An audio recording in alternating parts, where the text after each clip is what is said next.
What's up, Errol? Errol is in the class. I can't wait to see you again, man. Errol is going to be at the All Black National Convention, and he has been just an awesome partner in terms of what we've been doing with stock options. And as you guys know, a lot of money. I know a lot of you have made a lot of money from stock options and being able to sell them and increase your income.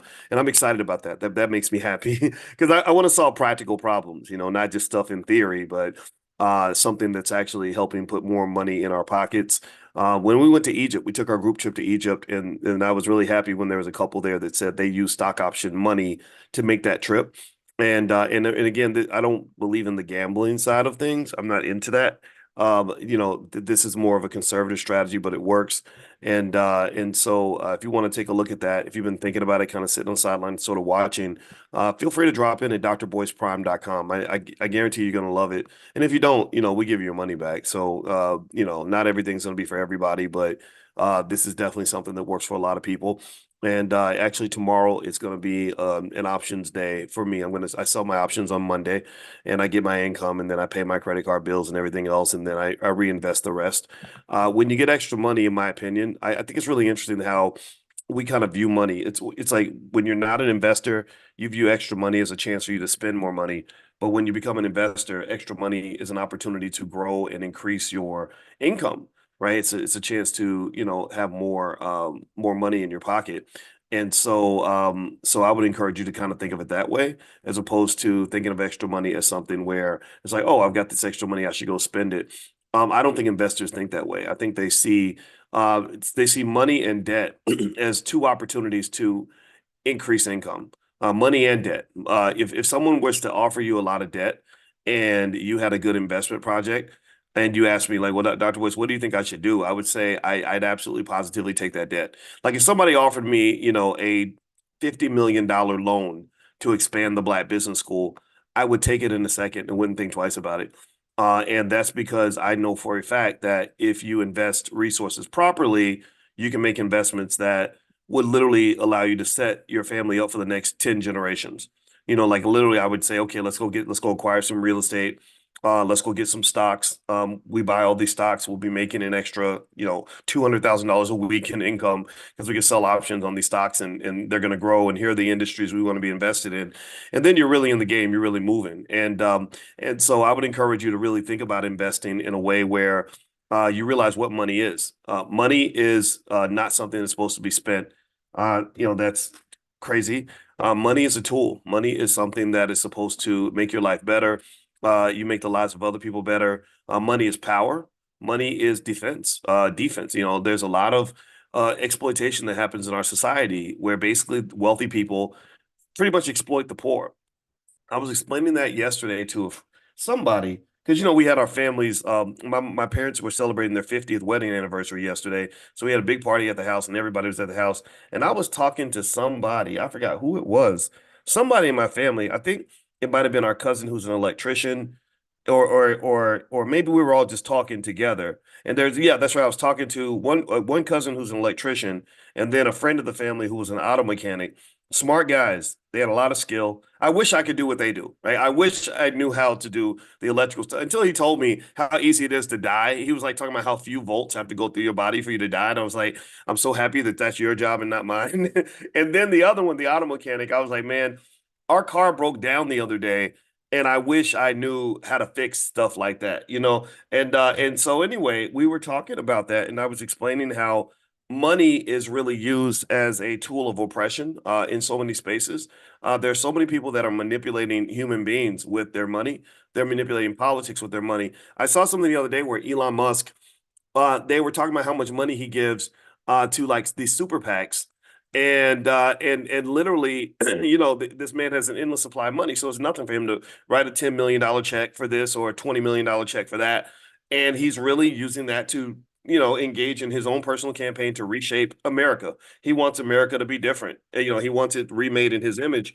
And he took a lot of risks to get that money. I don't particularly love everything about Elon Musk. I don't like a lot of things about him, but I don't hate everything about him. He's just this guy that I think is pretty smart. He's a little racist. He grew up in apartheid South Africa, so he's not really a black man's best friend. But then again, at the same time, I never really needed a white man to be my friend in order for me to feel validated. So I don't get real offended when white people criticize black people or something because I criticize white people, and I don't hate them, right? So I don't really care how he feels about me. I just know that it's interesting watching how he moves with his money, how he uses that financial power to achieve other goals outside of the money. Like buying Twitter for him was not about the money. It was about having the biggest platform on earth to allow him to share his worldview with everyone and convince the world to accept his ideas. Him making all these political contributions isn't just about the politics.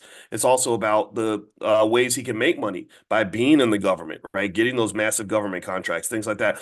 A lot of the billionaires give money to politicians for reasons that are very different from the reasons that we vote. A lot of us vote because of social issues or because of how we feel about abortion or gay rights or something.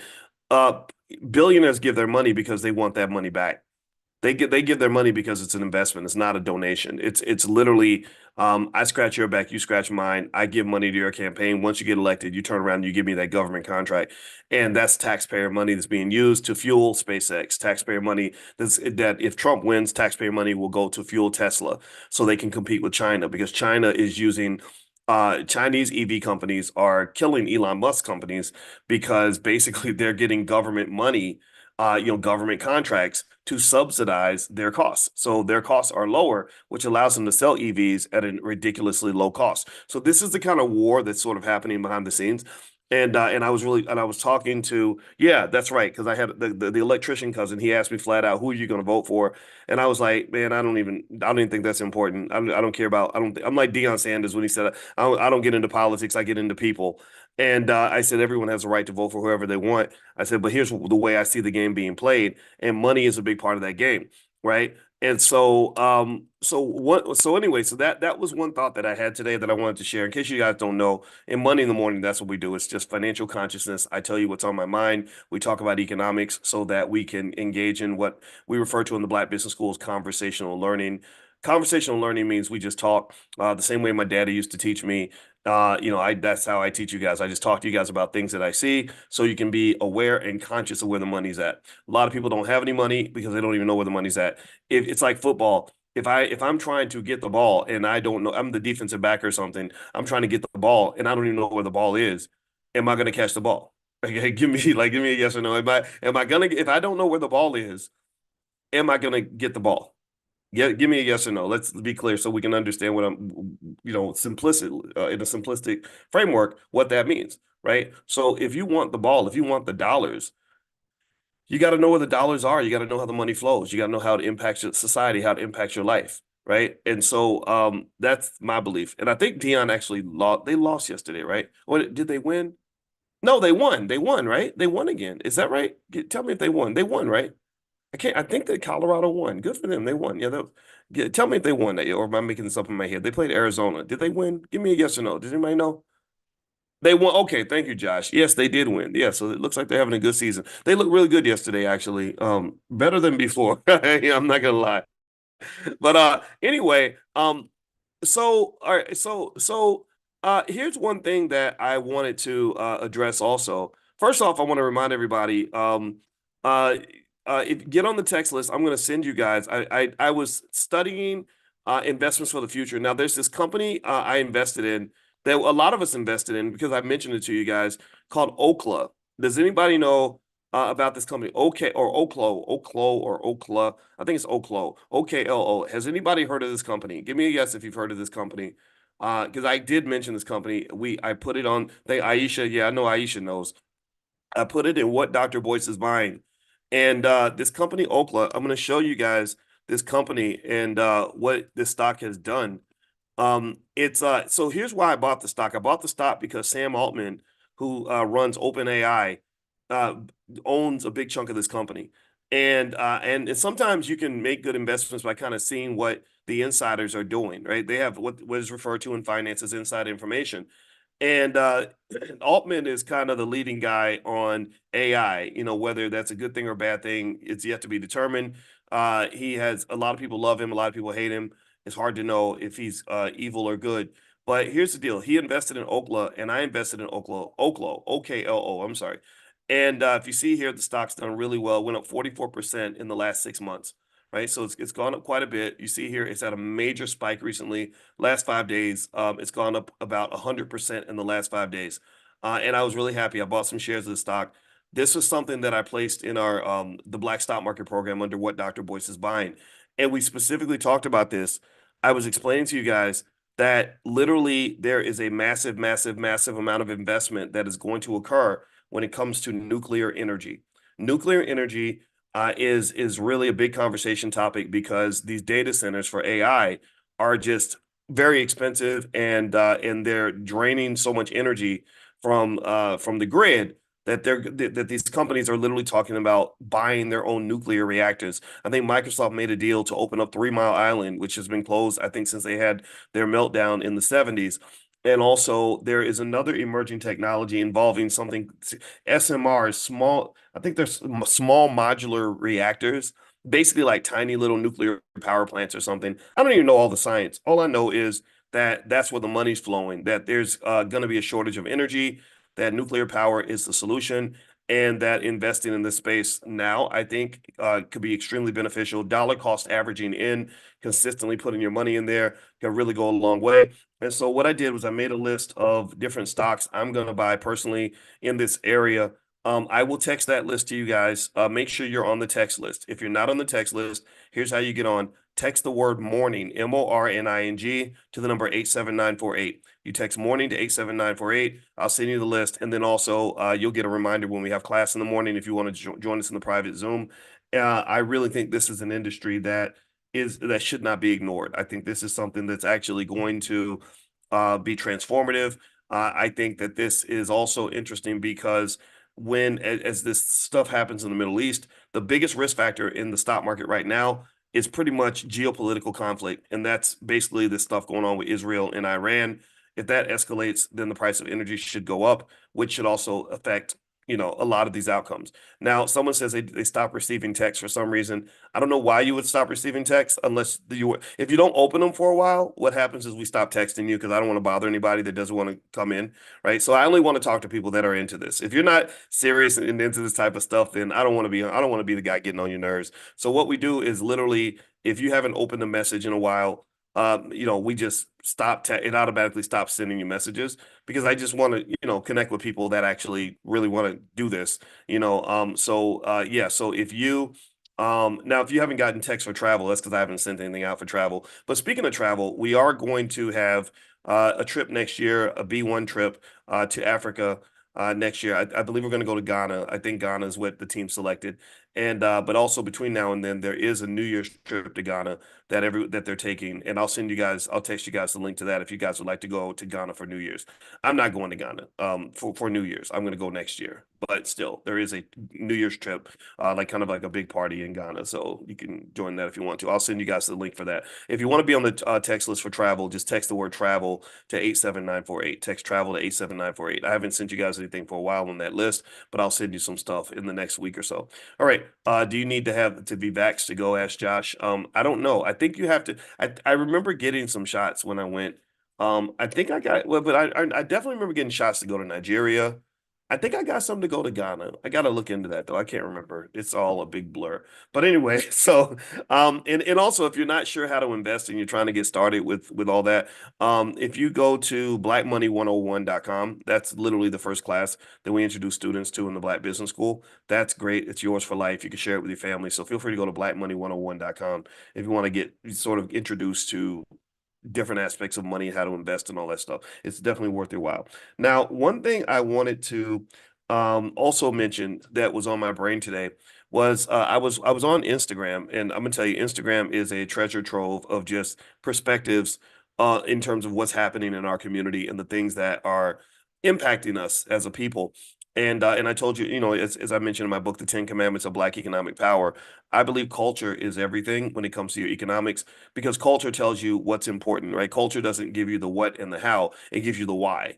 or maybe it tells you why something is important, or it also tells you, actually, it might tell you what is important, like what you should prioritize. So it may not tell you how to do something, but it'll definitely tell you why you're doing it, and maybe what you should be doing, what where your energy should be placed. And what do I mean by that, right? If I teach you, for example, if we sat down and somebody said, I want to show you I want to have you study and memorize the 10 greatest violinists in world history. A lot of people wouldn't be interested in that. A lot of people would say, well, why would I waste my time on that? That's goofy. Why would I do that? That's not interesting to me. Right. But think about it. If you grew up in a family where playing the violin was really important, where literally your siblings all had competitions on who was the best violinist, and that violin history was extremely important in the family, then you'd want to take that class. You'd want to learn, how who the greatest violinists are. Am I right? Do you get what I'm saying? Right. So that's culture. Culture is what shapes the decisions that you make. It shapes your values, right? In fact, if we didn't have the culture that we have that was really thrust upon us by people who use billions of dollars to control hip hop, um, we wouldn't. A lot of the people that are the biggest Instagram influencers in the world would not even have a platform, right? There are people who unfortunately spew a lot of really toxic energy into the Black community, and they get so much attention, so much love, and so much connection because people relate to that. They're like, "Oh, that's my culture too." Oh, the strip club culture. That's my culture too. Oh, drug culture. Oh, that's my culture too. Getting drunk, and partying all weekend. That's my culture too. And of course, I've talked to you guys about how sometimes this culture has so many horrible effects on the community that no one talks about, but everyone sees. Nobody talks about it, but everybody sees it.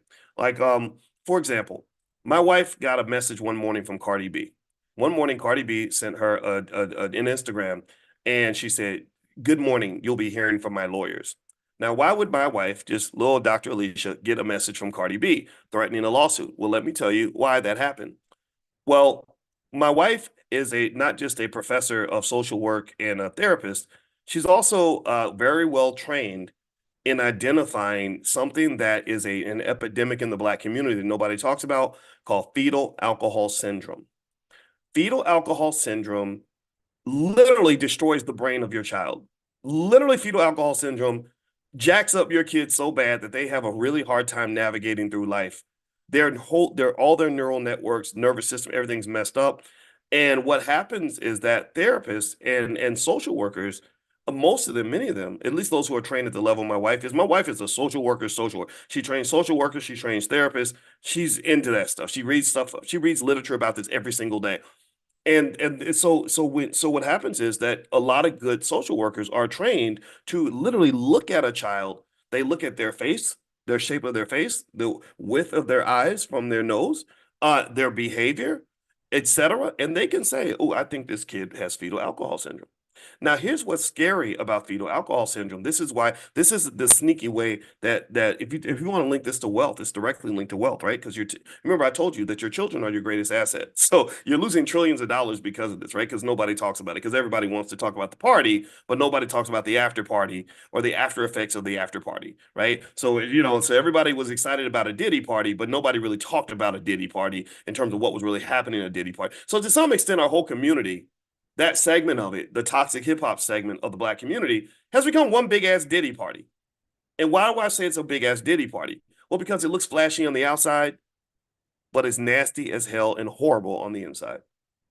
It looks flashy. Remember, y'all you remember that there was a commercial back in the day where you had all these famous celebrities, Oprah, I think Tiger Woods, people like that, all saying, "Ain't no party like a Diddy party. Ain't no party like a Diddy party." I don't know anybody ever seen that ad. It's crazy. They had all these mainstream celebrities telling everybody to come to a Diddy party. Well, when they started to really look at Diddy parties and having honest conversations about Diddy parties, they found out people were getting drugged. They found out people were getting sexually assaulted. They found out people were being held against their will. They found out that there was a whole lot of stuff happening, that children were being involved. So there's a whole lot of nasty stuff happening beneath the surface, but nobody paid attention to it and nobody talked about it because it looks so flashy and good on the outside. Well, to some extent, I think that that's what's kind of happening in some segments of our culture that have been influenced by outsiders.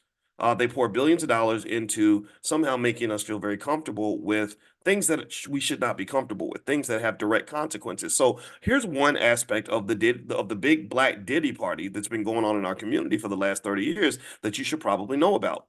and that is fetal alcohol syndrome. So here's what it is, or here's what I'm going to try to put it in a box so you can understand where I'm coming from.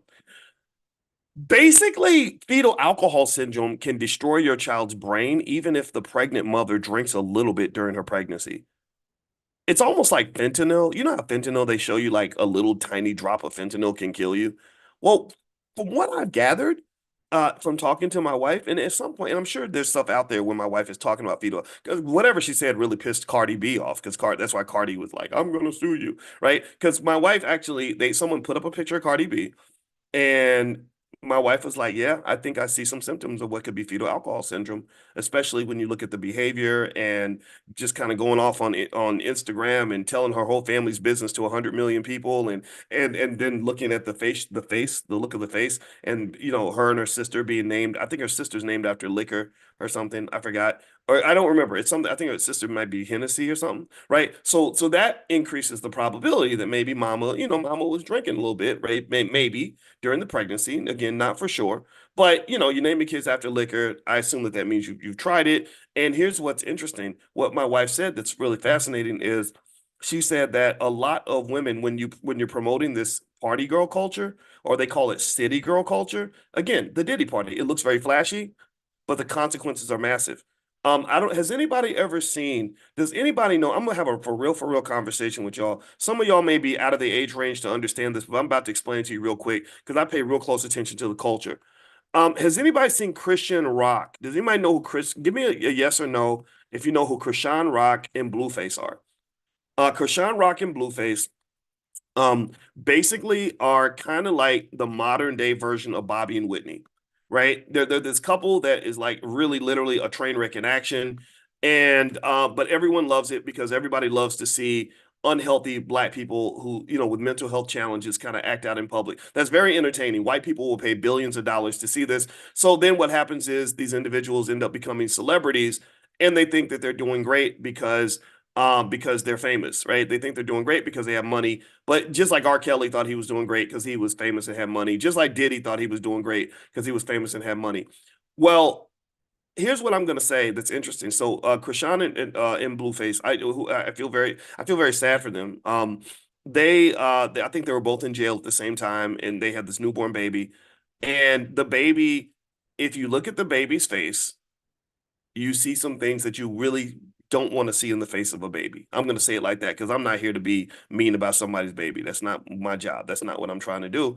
But if you look at that baby's face, most social workers who can identify fetal alcohol syndrome would probably say we need to run some neurological tests on that child because there appears to possibly be an issue, right? And the internet's mean about it. Right? People have made jokes about it. I don't believe in making jokes about babies.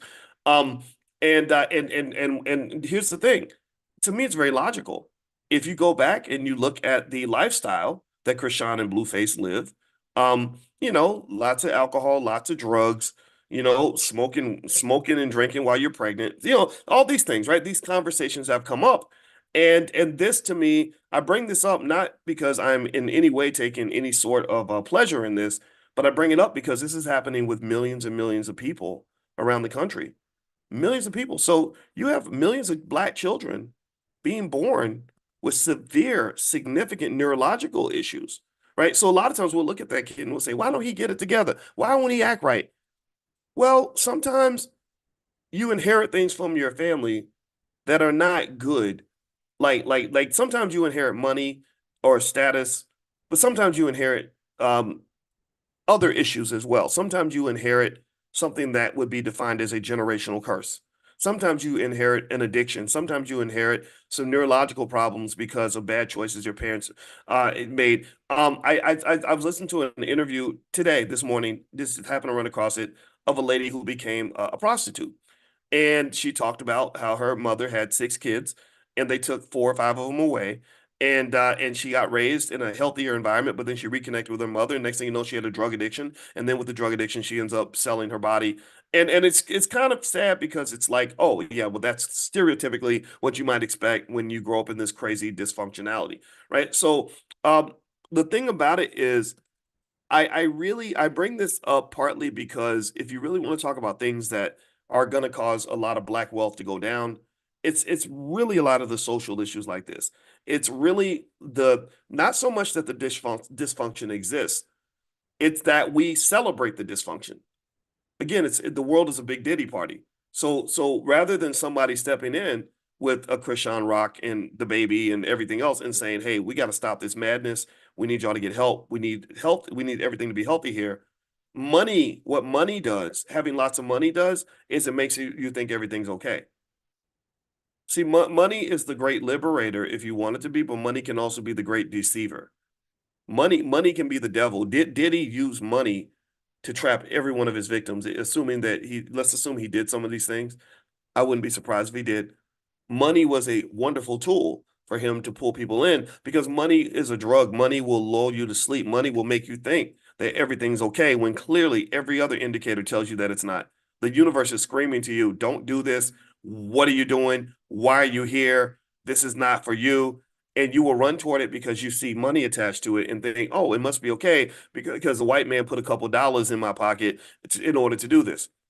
But what then occurs is that you have all these consequences that are beneath the surface that nobody talks about, whether you're talking about the spreads of STDs, the neurological deficiencies of Black children that come from their mothers thinking it's okay to get drunk every weekend. And because a lot of times think about it. I mean, a lot of women when they get pregnant, they don't know they're pregnant for 6 weeks.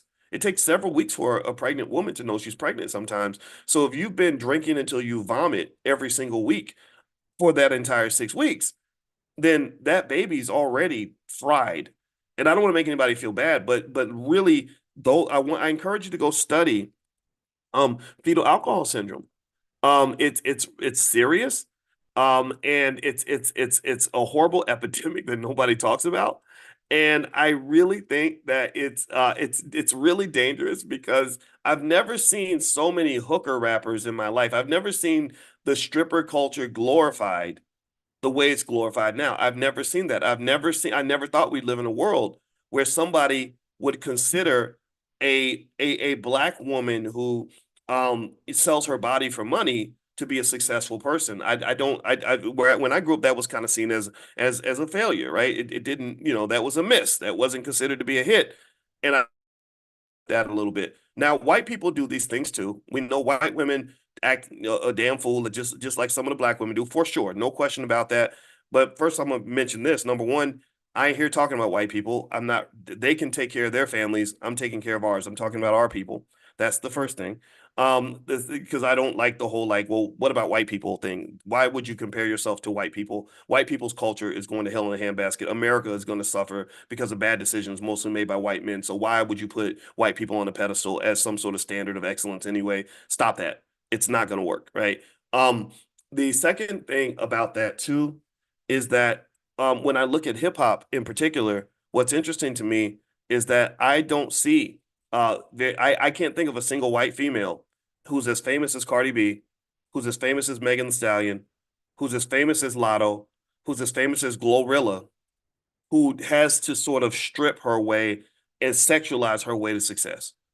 I'm not saying they don't exist. I'm not saying there's not some white version of Glorilla that's out here trying to rise to the top or a white version of Cardi B. I'm not saying they don't exist. I'm sure they do, but they're not household names. Cardi B can get 100,000 listeners on an Instagram. I don't know of a white woman who can do the same thing, who has the same culture, right? Even Kim Kardashian was able to kind of clean it up, and she sort of shifted. She doesn't sort of lead with the stripper culture first, but we know her origins, right? We know exactly how she got to be famous, but it's almost like she sort of covered it with at least some degree of what she might consider to be class. When I look at what they're doing with black women, and it's the money that's doing this, right? It's the billion-dollar corporations that are funding this. They're using their money to do this. They're presenting an image of the black woman that, from my discussions with lots of other black women who don't do that thing, it's drowning out the voices of intelligent women that are not leading vagina first, right? Who are not, just offering their womb to anybody with $20 in their pocket who can buy them a cheeseburger. And if you listen to lyrics, I listen to hip hop lyrics very closely because hip hop lyrics have studies show they have a dramatic influence on the minds of children. Anybody who thinks that hip hop does not influence black children is out of their freaking mind. Every study, every basically disagrees with you. It influences black children more than anybody else because these are people that look like you. These are the people that look like them that are on the stage. Now, if these are white people doing it, it wouldn't have the same influence. But when you're seeing people that you look up to and you admire, like I saw, rapper 50 Cent at InvestFest, because why? Well, because he's considered to be this hero in the black community. Diddy was at InvestFest. Why? Well, because Diddy was a hero to the black community, right? At the end of the day, you have to acknowledge how this influences our culture, like, and what that culture actually is composed of. So here's one of the things that I want to mention, and then I'm going to dig into another piece of this that is fascinating to me. I saw Taylor Swift doing a video where she was trying to promote her tour. And Taylor, like a lot of white girls, was trying to sort of be cool by and shows, respect to black female rappers. So she walked out to a song by a rapper named Sexy Red. And it was interesting because I was listening to the lyrics of the song, and it was pretty interesting. It was like, if you don't like me, I'll put a pole in your teeth or something, right? So it's kind of, again, adding to that stereotype of the black woman being hypersexualized and violent and everything. Anything that makes a person undesirable, unmarriable, unlovable. This is what they sort of spew. And what's interesting to me was I thought about it and I said, isn't it fascinating that that this is how Sexy Red has to make her money. This is how Glorilla has to make her money. This is how Megan Thee Stallion has to make her money. But I've never ever seen Taylor Swift have to resort to lyrics like that about herself to make her money. I've never heard Taylor Swift rap about how she'll sell her body for anybody that's got a couple dollars in their pocket. I've never heard Taylor Swift get out and make a song about how, how she got a gun in her purse and she'll shoot you with it if you piss her off. I've never seen her have to embrace these very unappealing, very masculine, very ugly sides of humanity in order to make her $1 billion. She's able to just be up there and sing and show her talent. It's the black woman that typically is the one where they're saying, okay, your video will get more views if you show a little more booty. Well, why don't you put a lyric in there about how a baller can have sex with you if he's got a couple of dollars in his pocket? And here's where this is really sinister. This is where money, again, I want to make sure we bring up the money part so you understand why this is so interesting to me. Because I'm not interested in money just for the sake of understanding money. As a financial scientist, this is what my PhD is in. I'm interested in how money shapes reality for people. I'm interested in how money shapes people's psychology. I'm interested in how money shapes culture. I'm interested in how money incentivizes or encourages slash forces people to do certain things that they might not normally do. I'm interested in how money is this seductive little drug that can just hypnotize you, and you get people that are so caught up in it that they'll literally do anything. You could give them a bowl of crap and say, "Here, eat this crap."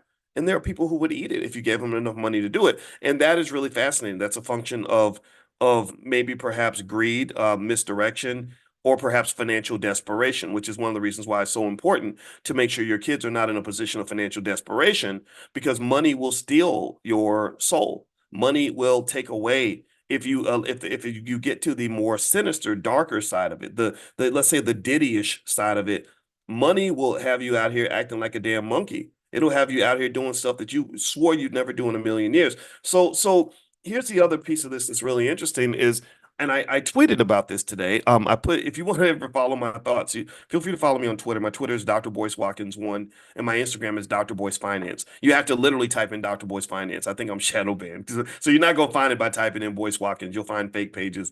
I'm Dr. Boyce Finance. So that's literally, I guess that's the consequence of me having conversations like this. But here's what's interesting. I was thinking about this today, and I said, it's amazing to me that we haven't taken the time to really meditate on how valuable a black woman's womb actually is, right? And I thought about this because I was at a family gathering yesterday, and I love kids. I just do. That's again, I get made fun of by some of the guys because they don't, they didn't understand why I married a woman with kids, and I was like, because I got enough money to pay for everything and it's fine. And also I just love kids. I think mentoring black children is a blessing, right? I don't see kids as a liability or a distraction, right? So I was playing with the kids. I was playing with my niece, playing with my little cousins. And just like I was the goofy adult outside, like running around with the kids. We played tag, and I couldn't catch them because I must be getting fat. So anyway, but it was fun. Like kids are just a blast, and also it's a little hack, a little health hack. It's like if you run around with the kids, you'll get in shape. Like I got great cardio trying to chase down these little suckers. But anyway, I was looking at these kids, and I was like, man, these kids are beautiful and just so much fun and precious and intelligent and have so much potential. And with kids, the other thing about kids is if you play with them, they'll really cling to you, right? So I got to the point where they were like they were grabbing onto my leg and begging me to come outside and all that could be. And a lot of it was because I think I was kind of one of the only adults that was like, hey, let's all play, let's go outside, let's do something. And I thought about how interesting it is. I said, wow, so these kids now they're not just connected to me at a stage in their life where they're looking for attention. Because when kids get older, they don't want the attention of adults, right? You got to really spend that time with kids while they're young, and you're their favorite person. Because when they get about 13 or 14, they got a life. They ain't gonna be thinking about you no more, right? So long story short, I was thinking about that, and I was like, man, kids are so awesome and valuable. And the fact that I have this connection to my niece and nephew, I was like, man, this is gonna be really cool when my niece gets a little bit older, and I can talk to her about wealth and economics, right? It's going to be really awesome. This is forming the foundation. Like me, we have this thing. I call it the what I call it. I call it the Coco train, right? And it's basically Coco's my nickname, and it's where I throw them up in the air, and they just love it for whatever reason. Now they're getting heavier, so it's getting harder. So I got to go to the gym so I can stay strong enough to do it. But literally they come to the house and they start screaming, "Where's Uncle Coco? Where's Uncle Coco?" Because they know that the Coco. When I say the Coco Express is ready, like they run and I throw them in the air. But here's the thing that's interesting: is I said this is fascinating because I believe that when they get older, they're going to remember things like this. And this is going to open the door for me to have influence when it's time to talk about the serious parts of life, right? So when I sit down and I say, okay, all right, so Mina, this is how the world works, and we're investing for you. We've already got money in your trust fund. You're going to have some wealth, but here's what you do with money. Here's what money is. Here's how money works. And so as I was reflecting on how valuable Black children are, it made me reflect on where Black children come from. Again, I think about the simple things. I think a lot of my insights on life I don't know how great, I don't know how good or bad they are, but a lot of the most profound things that I come up with are coming from the simple things. And I think, oh wait, these children come from sex, and they come from a woman's womb. A Black woman's womb is the only place that can produce a Black child. Do you get what I'm saying? And a Black child is the most valuable asset in the Black community.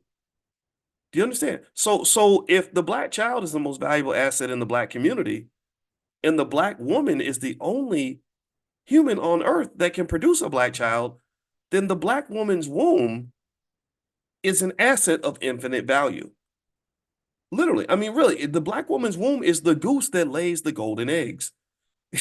That's what it is. So here's what I was thinking about.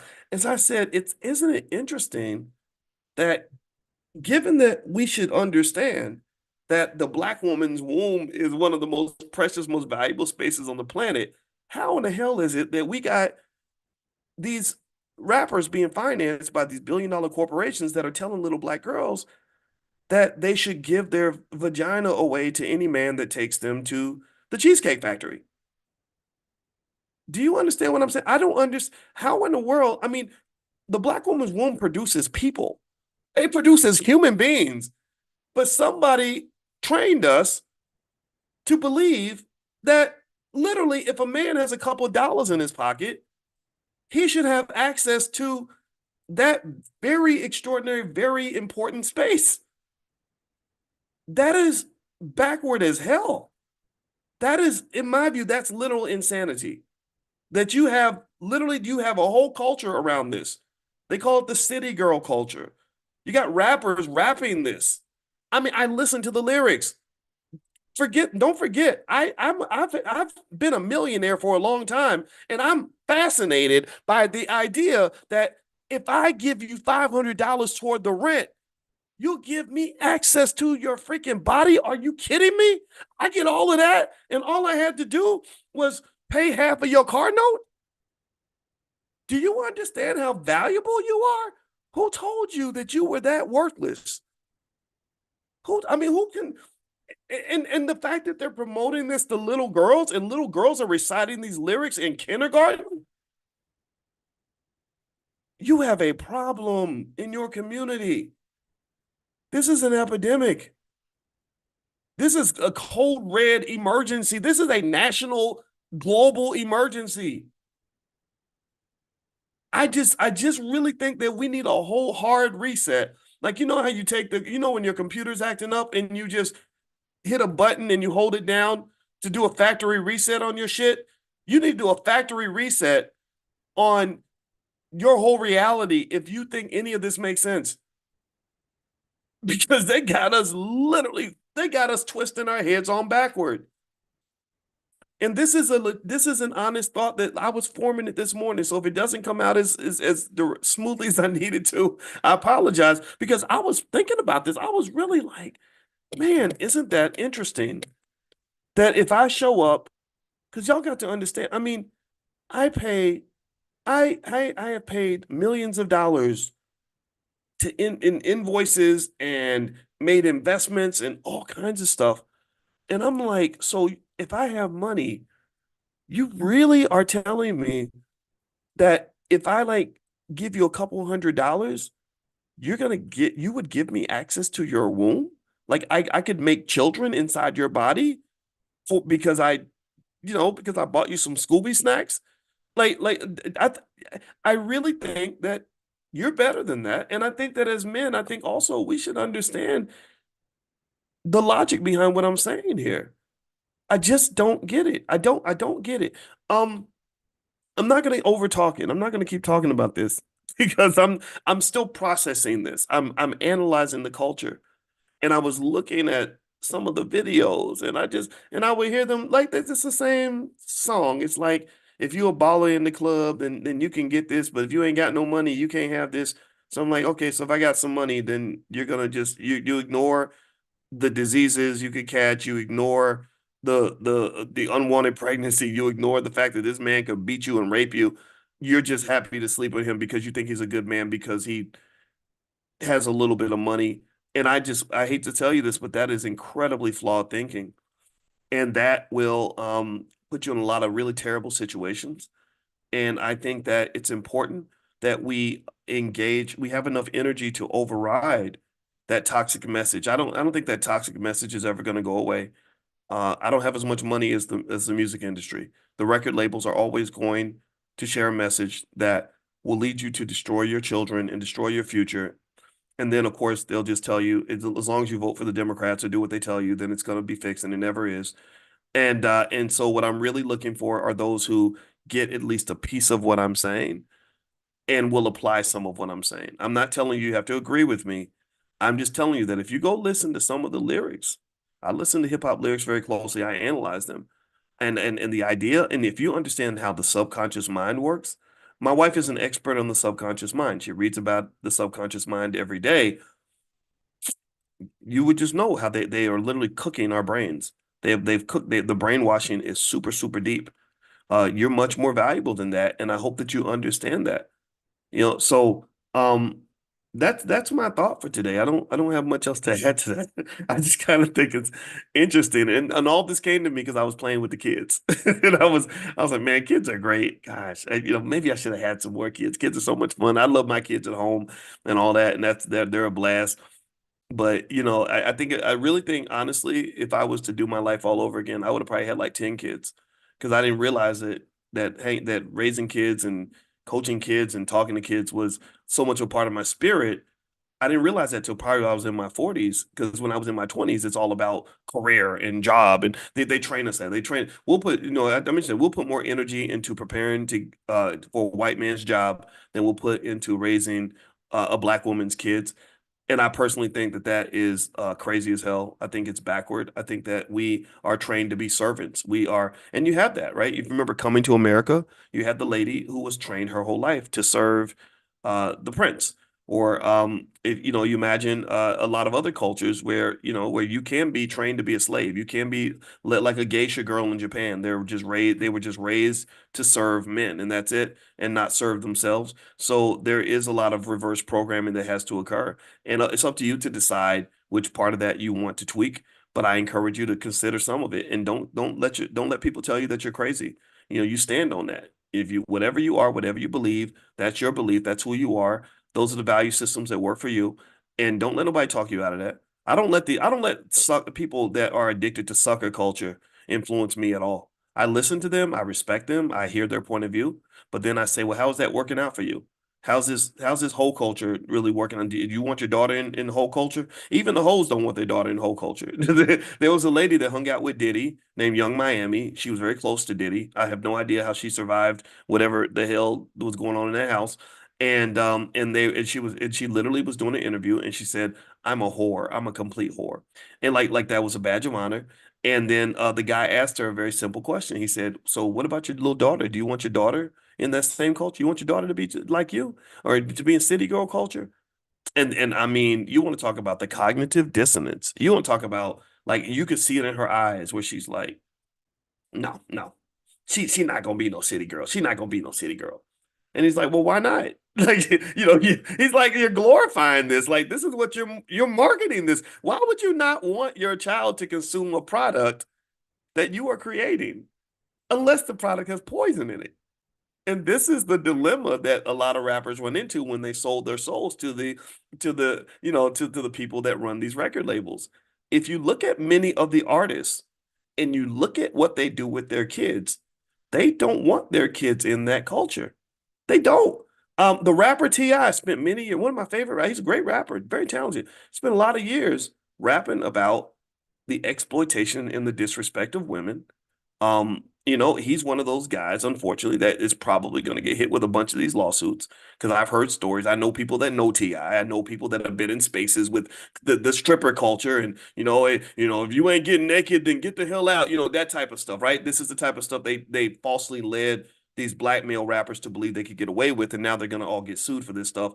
And you remember when his daughter was 16 or whatever, he talked about how he's checking her hymen to make sure she's a virgin. And in my mind, I'm thinking that's because you're scared she's going to run into a guy who is just like you were when you were younger. You don't want her to run into your younger self. You now, instead of being a product of your environment's a product of you. Or he walked up on his son and he was explaining to his son why you don't need to have guns in your music video, and you carry guns and these things happen. And I get it. Part of it's wisdom, right? Part of it's just, I learned these things the hard way, so I'm going to teach you different. I get that. But you also have to sit back and acknowledge how many of our children have been affected by these very unhealthy, very toxic messages. That there are a lot of black boys in prison because they were influenced by bad culture. There are a lot of young black men in prison doing 30 years in prison because they did something they would not have done if they'd been nurtured and loved and trained, as opposed to guided down whatever path the white man told a rapper to rap about. Because this is definitely going back on white folks. I'll put it on white folks, not all white folks, but I put it on those who run the record labels. And y'all know for damn sure that black people ain't got the billions of dollars required to get a song on the radio all around the United States. Black folks don't have the wealth required to mass market an album to 100 million people. Black people don't have the wealth that is required to do concerts all around the world in sold out stadiums. We don't have that. Again, while you certainly have to hold the rapper as part of the equation, you have to really look at this and understand that the behavior that is being economically incentivized, even they know that this is bad. Never, ever, ever consume a product that the producer of the product himself would not consume for him or his children. Never do that. And it's not just black people. If you look at social media, if you listen to Tim Cook, who runs Apple, and Mark Zuckerberg, who runs Facebook, and you say, do you want your kids on Instagram all day and Facebook all day? What do they say? They say, oh no, we limit screen time because we know how bad it is. Well, that goes back. Remember Biggie's 10 crack commandments? Don't get high on your own supply. I think Ice Cube said that, actually, right? Don't get high on your own supply. So that's what it is. So if you look at I remember young Jeezy sending his son to college or to some elite university.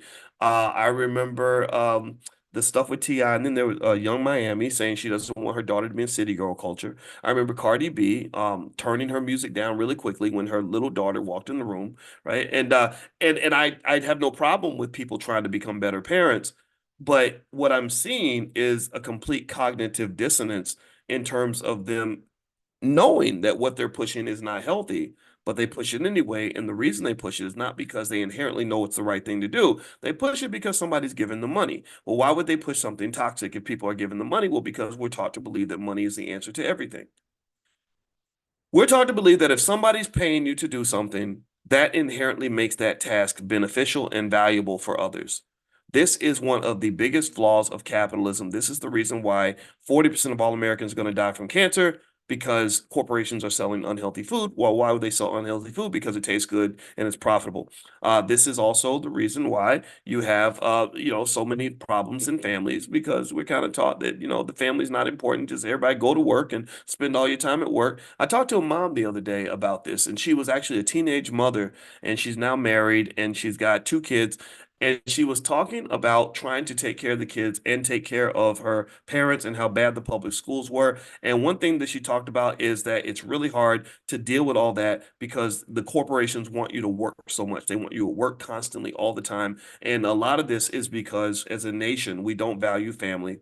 As a nation, we don't support mothers that are having children. As a nation, we don't support fathers to be fathers. The child support court is absolutely reckless in terms of what it does to families, and this is what you're up against. This is what you're dealing with, right? So I'm not going to overtalk this. I'm going to go ahead and shut this down. But I hope that you get my point. My point is to say, just if I was to summarize this and package this up, is that I really think we have to challenge like really the most racist things in America are not things like the KKK. Or I know people tell you, oh well, the Trump supporters are all racist. That's fine, but I don't know. Whatever you believe is what you believe. But I would say the most racist things in America are the things that you absorb and that you accept that are unhealthy for you. And I think that culture that tells you that the black woman's womb is cheap and should be bought for, that somebody with $50 in their pocket should have access to it. I think that's incredibly racist, incredibly destructive, and it's impacting millions and millions of our children, not just because of what's happening with our kids in terms of unwanted pregnancies, but also going back to that conversation about fetal alcohol syndrome. A child who's born without a healthy brain is going to have a hard time in life.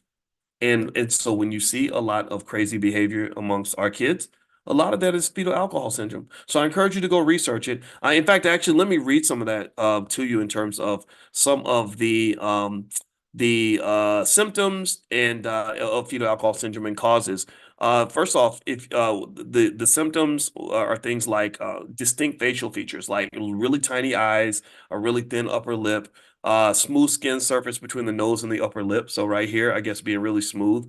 And there was something about the eyes being like a little bit wider apart.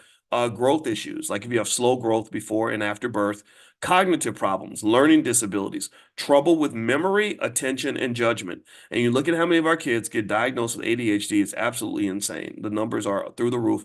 Behavioral challenges, hyperactivity, impulsiveness, right? No lack of discipline, right? The inability to delay gratification. Well, that's what you see everywhere. That's what you see all over the place, right? You see people that can't delay gratification, so they make these short-term decisions that are short-sighted. Like I'm gonna go sleep with that person. I'm gonna shoot that person. I'm gonna go and spend my money on this stupid thing over here because I want to look good for Instagram. And then what does that cause? It causes long-term problems, long-term health problems, long-term wealth and income problems, long-term issues in terms of your relationships, right? So ultimately, this impulsiveness is very, very damaging. It'll destroy your life. What else? Social and emotional difficulties. So that lack of emotional intelligence. We've talked about this in financial consciousness, where if you don't have emotional intelligence or things like sexual discipline, then it doesn't matter how hard you work. It doesn't matter how much you accumulate. You're going to lose it all because you're going to flip out, do something stupid, and throw it all away. What are some other symptoms?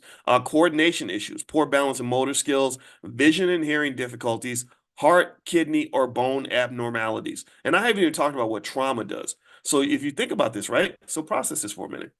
So if you have millions of black children that are being born with fetal alcohol syndrome, with all those issues that we mentioned before, and then you on top of that, you dump a pile of trauma, which my wife did a whole hour and a half long presentation the other day on all the different things that trauma does to your body, how people with trauma die earlier, they're more likely to get cancer, they're more likely to have all kinds of problems, not just in relationships and in terms of wealth, but also just literally physical health problems. Then you kind of set a group of people up for failure.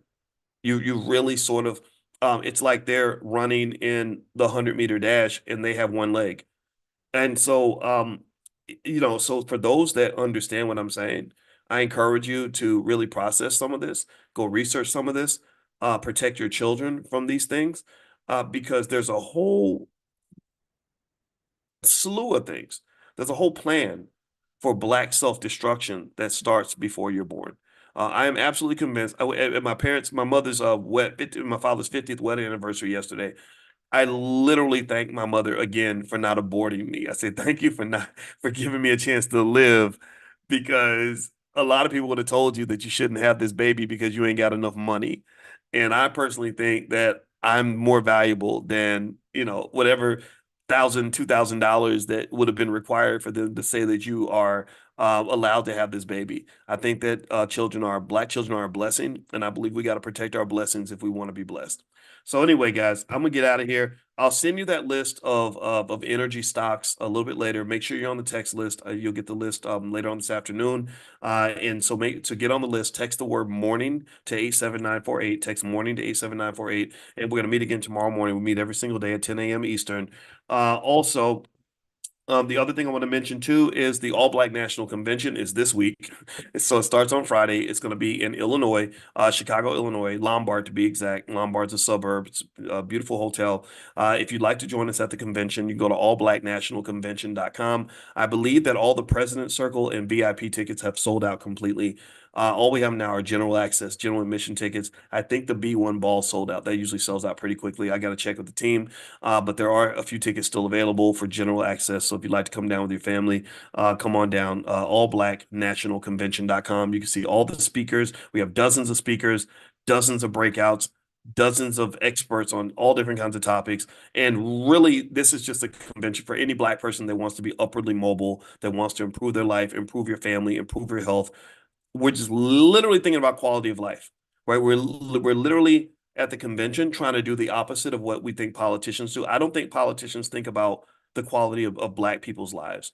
They tell us Black Lives Matter, but I don't think that they do. I don't think that Black Lives matter to them. I think that that's just a slogan. In our space, Black lives really matter because we've dissected on a scientific level, what does a black life look like? If you're 35 years old, what does your life look like?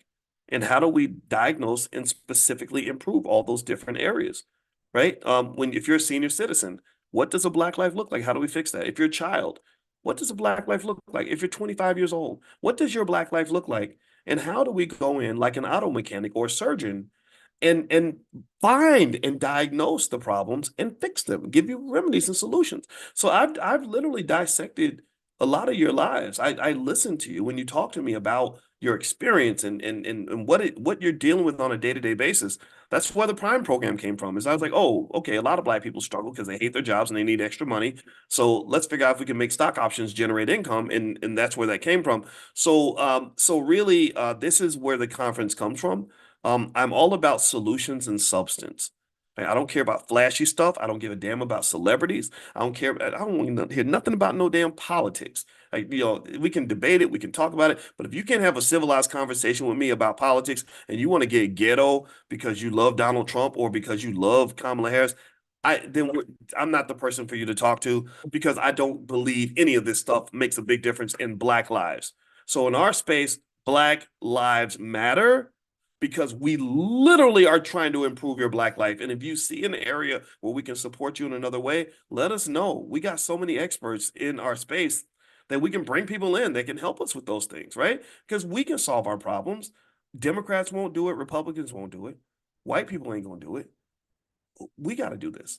So spend time thinking about yourself. That's what the convention is all about. It's all really all about you. You are your own greatest Black leader. That's actually the theme for this year, and because that's something that we believe. So anyway, if you want to join us at the convention, You can go to allblacknationalconvention.com. Again, we're going to be in Chicago, October 25th through the 27th, and I will see you guys there. So have a good day, everybody. God bless you.